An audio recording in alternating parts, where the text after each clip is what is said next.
చేస్తే మీరు అసలు మొత్తం ఇలా ఒక్కసారిగా ఇంతమందికి వైద్యం చేస్తూ ఉంటారు. Thank you Manoj, thank you so much. And Sandeep please. Hello, thank you Manoj, thank you very much. Yes, ఆహుతులైన ప్రేక్షక మహాశయులకి, మీడియా వారికి, ఎలక్ట్రానిక్ మీడియా వాళ్ళకి అందరికీ నా హృదయపూర్వక నమస్కారం. నన్ను నిజం చెప్పమంటారా, అబద్ధం చెప్పమంటారా? నిజమే చెప్పాలంటే ప్రమాణపూర్తిగా ఈ సినిమా ఎలా ఉందో నాకు తెలియదు, కానీ ఎలా ఉందో తెలియాలంటే సినిమా చూడక్కర్లా, సోహెల్ గారిని చూస్తే చాలు. ఎందుకంటానంటే ఇప్పుడు ఒక సాంగ్ నేను చూశాను, సాంగ్ బాగా చేయటం వేరు, సాంగ్ కొరియోగ్రాఫర్ చెప్పినట్టు చేయటం వేరు. సాంగ్ ప్రతి మూమెంట్లో, ప్రతి షాట్లో తన బిగర్, తన కసి, తను నేను చాలా బాగా డాన్స్ చేసి చూపించాలి అన్న పట్టుదల కనబడింది.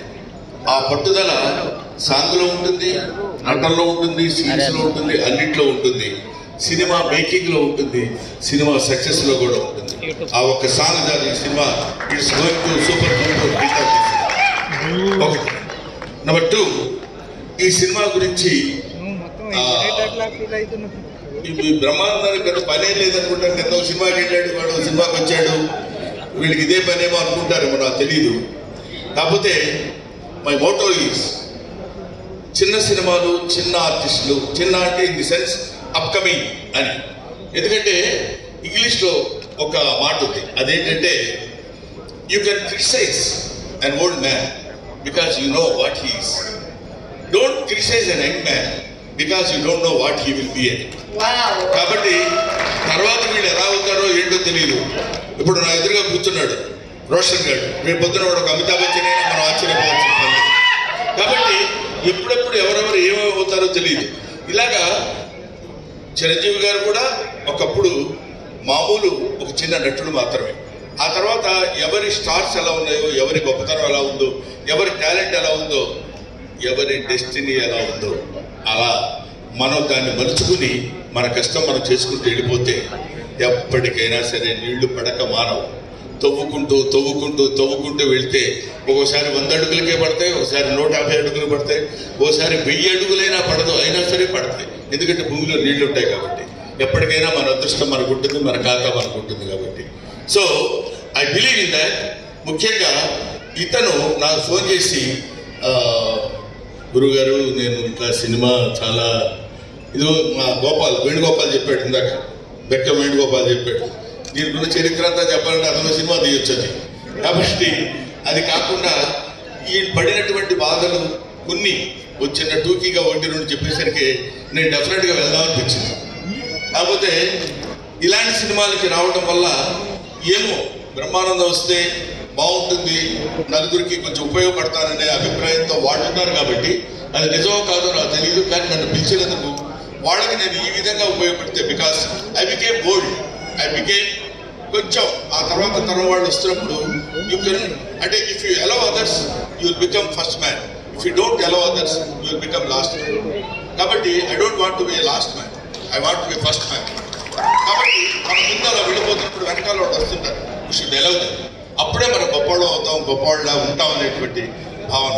కాకపోతే చిన్న రిక్వెస్ట్ ఏంటంటే, నన్ను ఎవరైనా ఫంక్షన్ పిలవాలంటే దయచేసి ఇంటికి వచ్చి పిలవండి, మరి ఫోన్లో చెప్పి ఏంటంటే బాగుంటుంది. మీరు 7:30 అక్కడ ఉంటే సరిపోద్ది.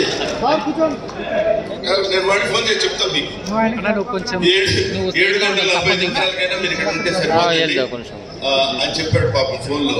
మళ్ళీ వాడు మార్నింగ్ బుక్ చేసి మర్చిపోతారేమో, మీరు ఒళ్ళు దగ్గర పెట్టుకుని కరెక్ట్గా 7:30కి ఇక్కడ ఉండండి అన్నాడు. అలాగే సార్ తప్పకుండా వస్తానండి అన్నాను. ఆ తర్వాత నేను ఫోన్ చేస్తే సుమకు ఫోన్ చేశాను. సో ఫోన్ చేస్తే ఇంకా స్టార్ట్ చేయలేండి, కొంచెం టైం పడుతుందేమో అన్నట్టు మాట్లాడితే సరే మరి సుఖేల్ గారు 7:45కి ఇక్కడ ఉండమన్నారమ్మా. అది అలా అనిపించింది. అంటే నేను అనేది ఏంటంటే ఊరికే జస్ట్ జోవియల్గా చెప్తున్నాను, మనం ఒకడికి ఉపయోగపడితే నువ్వు ఎదుటివాడికి ఏం చేయాలనుకుంటావో అది భగవంతుడు నీకు ముందే చేస్తాడు. Simple logic. నువ్వు ఎదుటివాడికి ఏం చేయాలనుకుంటావో అది భగవంతుడు నీకు ముందే చేస్తాడటానికి ఆ కసి ఎప్పుడు ఊరికే పోదు. డెఫినెట్గా సోహెల్లో ఉన్నటువంటి ఆ పట్టుదల, ఆ కసి ఎప్పుడైనా సరే కొట్టాలనేది డెఫినెట్గా hit the headlines in this year. I believe in that. ఆ తర్వాత ప్రొడ్యూసర్ గారు, ఆయన పేరు భాషా గారు, ఆయన గురించి అందరూ చాలా బ్యాడ్గా చెప్తున్నారు. చాలా బ్యాడ్ మ్యాన్, అసలు అంత బ్యాడ్ మ్యాన్ ఇంకొకళ్ళు ఉండరు అని. రండి,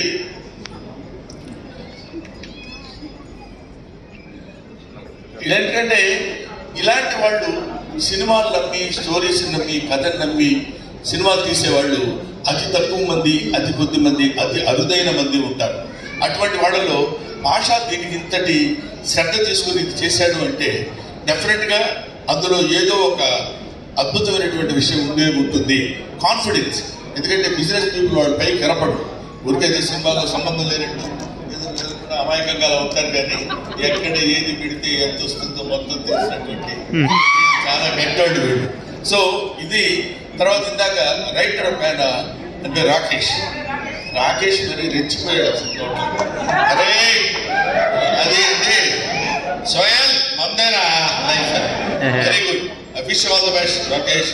డెఫినెట్గా మా లక్ష్మీ గోపాల్ ఉన్నాడు, తను ఏది ఉన్నది ఉన్నట్టు నిష్కర్షగా మాట్లాడగలిగినటువంటి రైటర్. ముఖ్యంగా అతనిలో నాకు నచ్చిన పాయింట్ ఏంటంటే రాకేష్ చాలా బాగా రాశాడు ఈ సినిమాకి డైలాగ్స్. నేను విన్నాను ఇందాక అన్నప్పుడు అతని పెద్ద మనసు మనకు అర్థమైంది. ఎందుకంటే నెక్స్ట్ వచ్చే కుర్రాళ్ళని మనం అప్రిషియేట్ చేయడం అనేది నేర్చుకోవాల్సినటువంటి విషయం. ఆయన మోహన్ ఆర్డర్ చేస్తున్నాడు, న్యాయం ఉందండి అనేటువంటి ఆ చీప్ మాటలు మనం మాట్లాడకుండా మనం ఎలా అయితే ఉన్నామో, మనం అత్తా ఒకింటి కోడలేలాగా మనం కూడా ఒకప్పుడు చిన్నపిల్లలమే, చిన్న ఆర్టిస్టులమే, ఏమైనా డైరెక్టర్ని పిలిచే సార్ వెళ్ళిపోయిన వాళ్ళమే. ఇవాళ ఏజ్, అనుభవం ఇవన్నీ పెద్ద ఉద్యోగం కాబట్టి మనం కూడా చాలా గొప్పవాడుగా ఉన్నప్పుడు రేపు పొద్దున దే విల్ బికమ్. అందుకనే man is nothing but the combination of flesh and blood, is the combination of problems అన్నాడు మహాత్ముడు. ఎందుకంటే మనకి ఎన్నో సమస్యలు వస్తుంటే ఆ సమస్యలన్నింటినీ ఎదుర్కొని నిలబడి మళ్ళీ ఒక్క దెబ్బ కొట్టి దిస్ ఈజ్ మీ, ఇది నేను అని ప్రూవ్ చేసుకునేటువంటి స్థితి కలుగుతుంది. ముఖ్యంగా బూట్ కట్ బాల్ అందరికి ఇస్తున్నాం.